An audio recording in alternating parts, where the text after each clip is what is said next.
Bismillahirrahmanirrahim. Assalamualaikum warahmatullahi wabarakatuh. Surah An-Naml adalah surah ke-27 dalam urutan Mushaf Al-Quran dan terdiri dari 93 ayat. Nama An-Naml memiliki arti semut, yang diambil dari kisah terdapatnya kawanan semut dalam ayat 18 dan 19. Dalam ayat tersebut, Raja Semut memerintahkan anggotanya untuk masuk ke dalam sarang agar tidak terinjak oleh rombongan pasukan Nabi Sulaiman alaihissalam. Surah ini memberikan petunjuk moral dan hikmah yang sangat mendalam bagi kehidupan umat manusia. Ditinjau dari tempat turunnya, surah An-Naml digolongkan sebagai surah Makkiyah.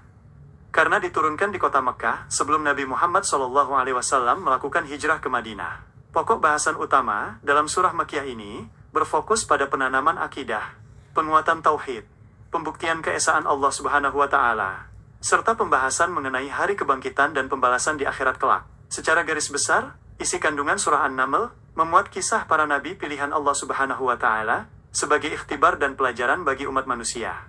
Kisah yang paling dominan di dalamnya adalah kisah Nabi Sulaiman alaihissalam bersama Ratu Sabah, Bilqis, yang menggambarkan bagaimana kekuasaan dan kemewahan duniawi tunduk di bawah ketundukan kepada keesaan Allah Subhanahu wa Ta'ala.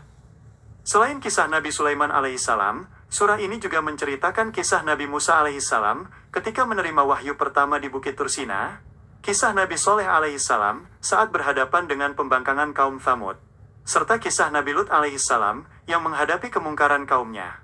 Kehadiran kisah-kisah ini menegaskan bahwa kebenaran yang dibawa oleh Nabi Muhammad SAW adalah penerusan dari ajaran para nabi terdahulu. Isi penting lainnya dalam surah An-Naml adalah penegasan tentang keagungan dan kekuasaan Allah Subhanahu wa Ta'ala dalam penciptaan alam semesta. Allah Subhanahu wa Ta'ala menurunkan hujan, menumbuhkan kebun-kebun yang indah, menciptakan langit dan bumi, serta mengatur rezeki seluruh makhluk. Fenomena alam ini dijadikan bukti nyata bahwa tidak ada Tuhan yang berhak disembah selain Allah Subhanahu wa Ta'ala.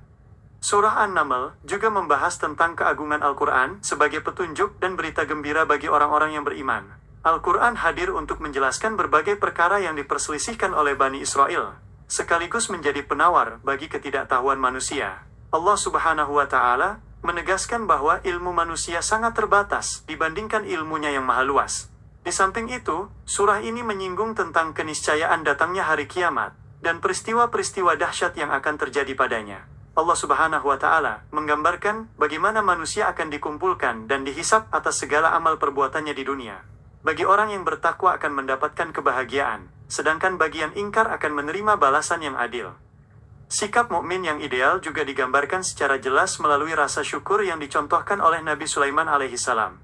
Meskipun dianugerahi kerajaan yang megah dan keahlian memahami bahasa hewan, beliau tetap rendah hati dan senantiasa berdoa agar Allah Subhanahu wa Ta'ala membimbingnya untuk selalu bersyukur atas nikmat-nikmatnya. Pesan moral yang dapat dipetik dari surah An-Naml adalah kewajiban untuk senantiasa mengagungkan Allah Subhanahu wa Ta'ala, menjauhi kesombongan, bersikap bijaksana dalam memimpin, dan mengambil pelajaran dari kehidupan makhluk terkecil sekalipun seperti semut.